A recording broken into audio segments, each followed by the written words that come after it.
What's up, guys? Beautiful day, beautiful Sunday, headed to Moonlight Beach in Encinitas. And yeah, I'm throwing out those vlogging vibes, because every time you watch a vlog, they always go, what's up, guys? And then they say what they're about to do that day. So I'm practicing. But what I want to really get to, I was just thinking about something. I was thinking about how, like, I just had a conversation with a couple guys, just had some lunch with them, right? And we were talking about life and talking about money and getting rich. And obviously I brought up the concept of, like, you know, you don't get rich by wanting to get rich. You get rich by doing what you love, right? But I'm not the first one to say that. A million people have said that. Everyone knows that. I mean, many successful people have said that. Steve Jobs said that. Everyone knows that. So it's not nothing new. It's literally nothing new. But I was thinking about, you know, it's not enough to just say, do what you love and you'll be successful at it. What does it really mean to do what you love? See, that's the thing people don't really think about. That's where, you know, being analytical and self-aware enough to know, hey, this is what I'm doing and this is why I'm doing it, and being able to articulate exactly the process and operations of doing what you love and how that got you rich. Not a lot of people do that, but I'm good at articulating. I'm good at figuring it out. So I was thinking about it. Like, I do love what I'm doing. Okay, so this is the whole concept. It's not just knowing what you love to do. First of all, figuring out what you love to do is a process. It takes time, and the very first step is to open your mind. Drop everything that you believe in right now. Okay, get all the bullshit out of your head of this is how life is supposed to be, this and that. Those people get nowhere. It's limited beliefs. You do not want to have limited beliefs, because it keeps you limited, right?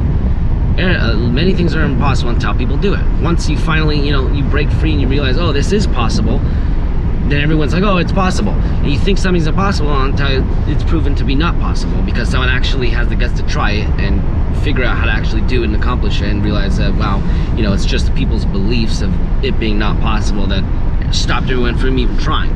So drop that whole mindset. It's garbage. Throw it in the trash. Find the closest trash can and throw all of that belief and crap into the garbage can. Forget about it. Okay? Second step is not keep an open mind. You know, explore as much as you can, experience as much as you can. You know, try different things, even if you think you might not like it. Remember, don't have a belief. Don't believe you might not like it, so don't do it. Don't let your beliefs or your thoughts stop you. Just do it. You have to have the just do it mindset. Okay? When an opportunity comes up, just do it. Go with the opportunity. Take it. Don't overthink it. Don't think, oh, this is not aligned with this. The more you do that, I'm talking about right from the beginning, the more you do this, the more you'll start to develop the concept and idea of the things you do enjoy, the things that you do love, the things you don't like.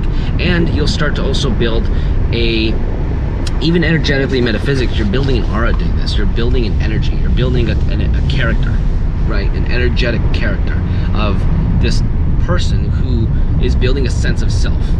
You know, you're starting to understand yourself. You're starting to understand your strengths, your weaknesses, the things you love, the things you don't like. You're starting to build core values, things that you realize that this is what you stick by, this is what you actually believe in, this is, you know, you start to pick up values of that make you who you really are. You know, what makes you you. You start to actually find your true self. You know, people grow up, they're born into a society where you've got to go through school, you're grown up in a certain religion, you're grown up with certain beliefs that your parents and environment passed down onto you, and it's like the environment created you. That's a problem, because you don't want to let the environment create you. Although we are psychologically mostly created by our environment, we are in control of our own actions, our own decisions, our words, our willpower, everything that we can functionally do as a human being, we are in control of.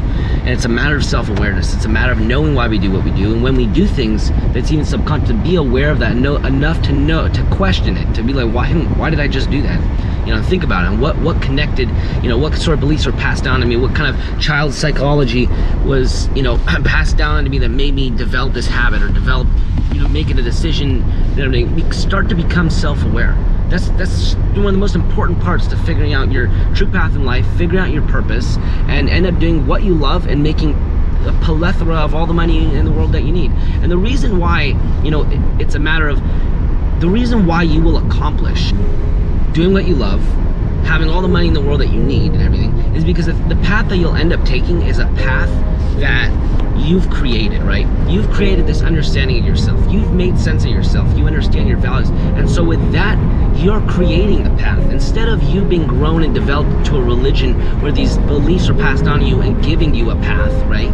You were essentially given a path and said, this is the path you're supposed to go down, child.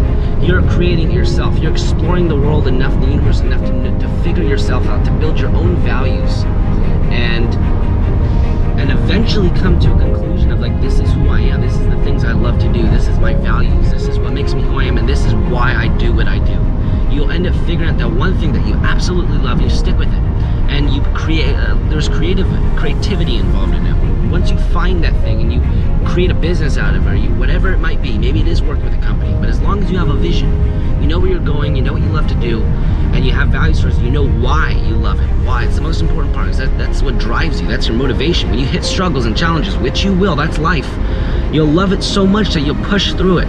That is what gets you to push through. That's your driver. Your why is your driver. Knowing what you love to do is just one thing. That's the head. You know, it's like, that's the beginning. That's what you're following. You're following what you love.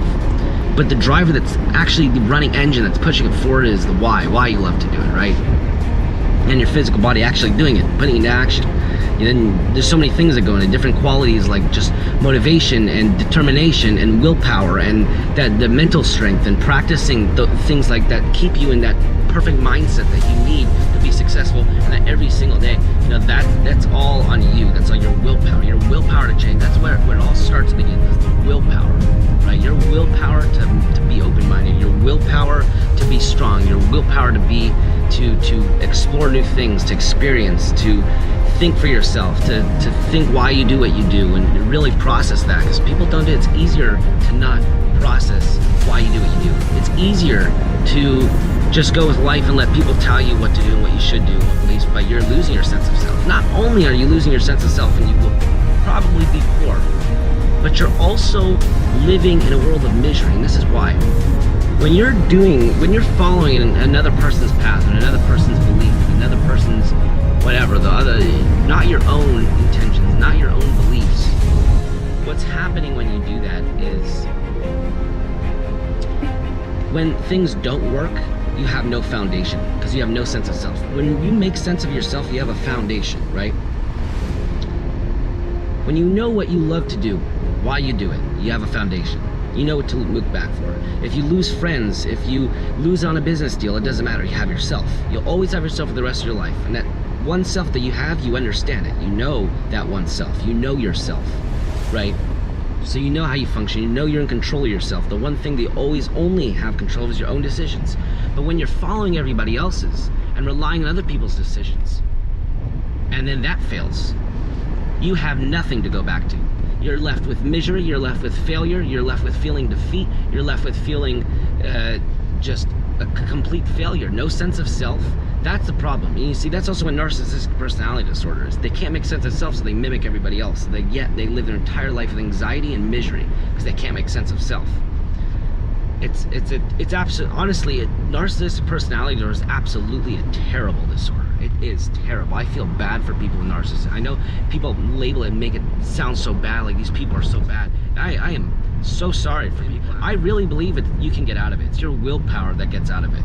And the problem is, again, you're using your willpower to mimic everybody else, to follow everybody else's path. Oh, that guy's rich, I'm gonna do what he does. You know, instead of trying to figure out yourself, why do you do what you do? What makes you who you are?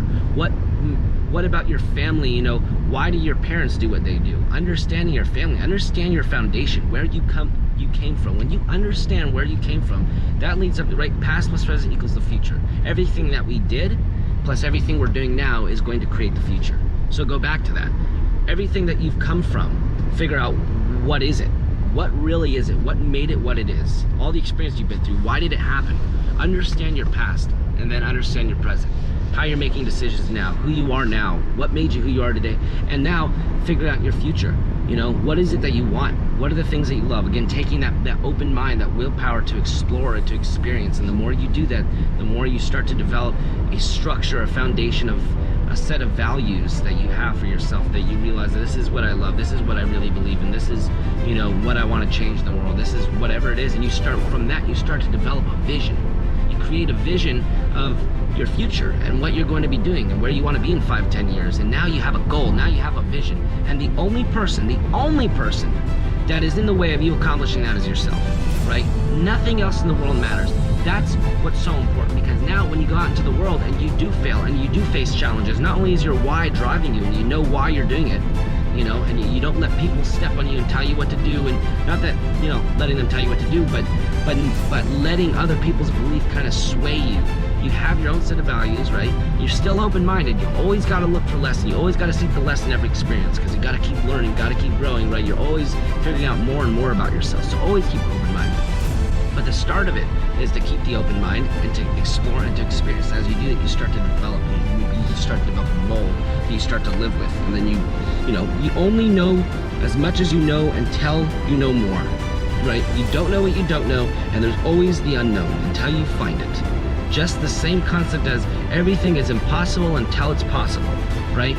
You think everything is impossible until you actually do it. It's the same concept. Keep an open mind, always seek for more, always learn to grow, but keep with what you have now, keep growing with it, keep using it. If you don't use what you have, you will lose it. If you don't use it, you'll lose it, right? If you don't use what you have, you'll lose it, right? And that goes for everything. People get degrees in math, and they don't end up using their degrees in their math. They'll forget about what they learned, right? Use what you learn constantly, right? It's going to the direction, seek to learn the things that you want to grow in. And that's kind of what develops you, and you start to make a sense of that self, and you eventually start to live in your purpose. You're living your whole potential. And when people turn you down and you start to fail, and when you start to lose friends, there's no more anxiety left, there's no more fear. You don't fear anything because you're in control of your life, and you just have to have faith with it. It's between you and the universe, or you could call it God.